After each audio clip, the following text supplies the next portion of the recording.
So actually, I'm Stephen Yap. I'm a founder at M800, and what M800 do is like how we empower the IoT, enable the IoT, not in your cities but globally, how efficiently provide an IoT solutions to the industry. Okay, and we work with companies like Fujitsu and HP to empower like baby cameras and smart doorbells. Okay, so that you're going to start this. Okay.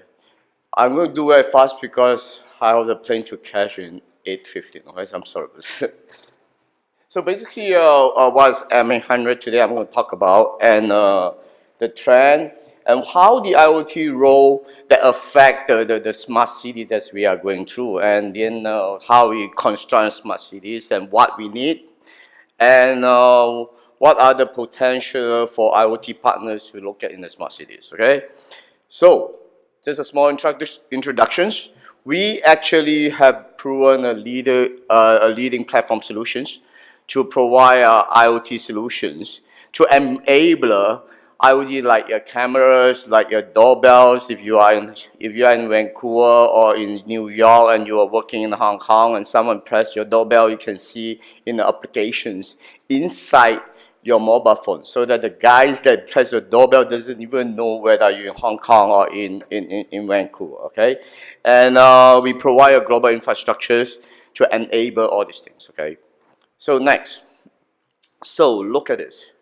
So Hong Kong, there's still a lot of catch up in the IoT as a smart cities, and all the informations we get is from the website below. You can verify it. You can see that Singapore is number 1, London, New York, and in Asia Pacific we got Singapore and Seoul, not even Tokyo. Okay, so like why is like that? Because a lot of the countries like Singapore, they put a lot of resources and a lot of the funding to do the smart city concept in all categories. Okay, so what is the drive for smart cities? Next, so one of the things that the smart city will come is like the IoT was not only for IoT, okay? It will go to the applications on the phone. Like you can see that people are driving now, like one of the apps is called Didi, and you can see that the where the car locations is today, okay? So the major drive now is because of the increase in the requirement on the smartphone. You look at it, I'm going to skip it very fast. All you can see is all billions, okay? We are talking about 9 billions, like 3 billion. So the drive for the IoT and the applications have to go together today, okay? So at the end of the 2020, you are talking about 9 billion smartphone and tablet around the world, where the populations of the world is 7.6 billion, okay? In other words, like we are talking about each one have 1 or 2 phones, okay? Some people have 3 phones, and some people have phones in other places, okay? So you can see that the mobility, the drive for IoT is very important. What's next?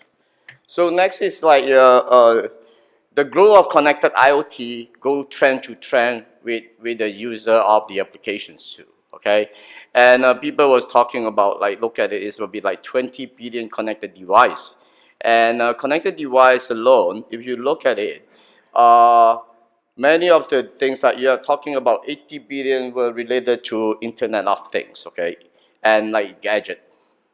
Other stuff you have like a car, connected car, and other smart devices.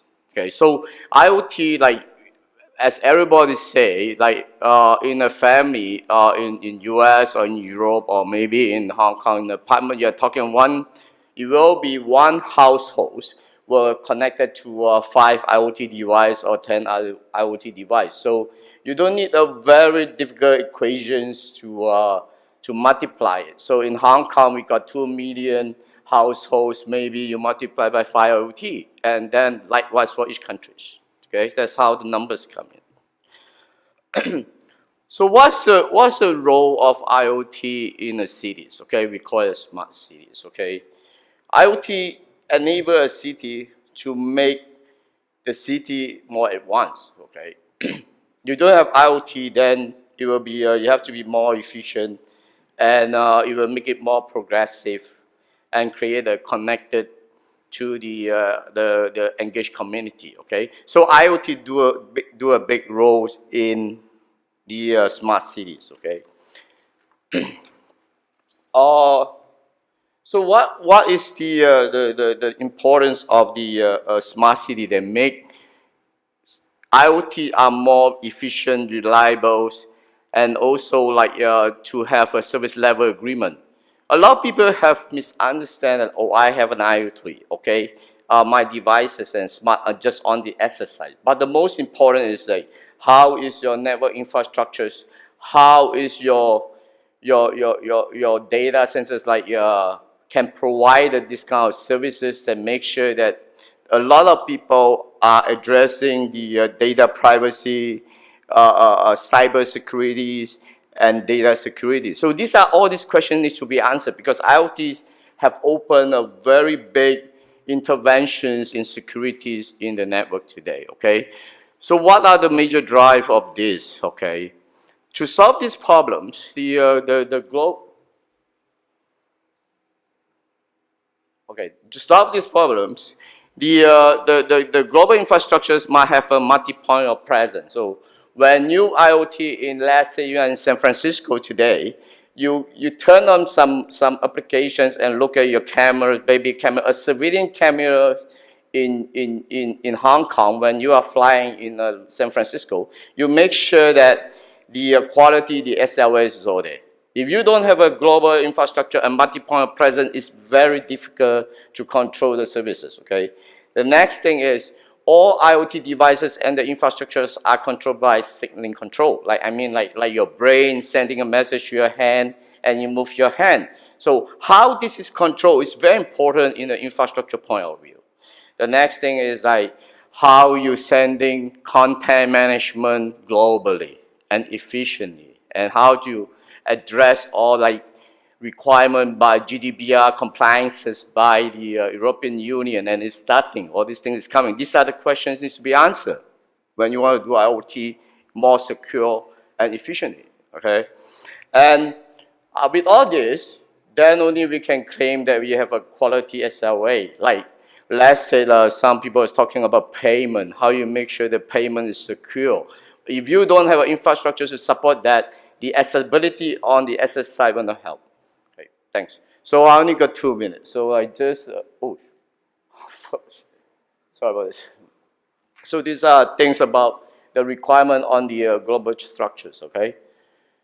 So I'm going to skip this chart. Like the smart city living is a drive. I'm not going to talk about a lot. One thing is like camera is one of the things, and payment and thinking on LEDs like on the smart living, okay? And you're talking about transportation too.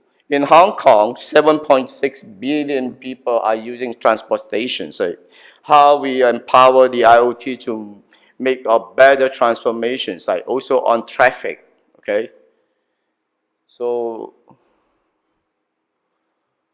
how we do a full automation on driving, how tax, in fact, like when we were in Barcelona, you can send a helicopter without drivers, like just JITEX, like these are the things that is all coming into the world today, and how we solve this in a more secure way and safety way. So I'm putting questions on you, and when you deploy IoT, these are the things globally need to be answered.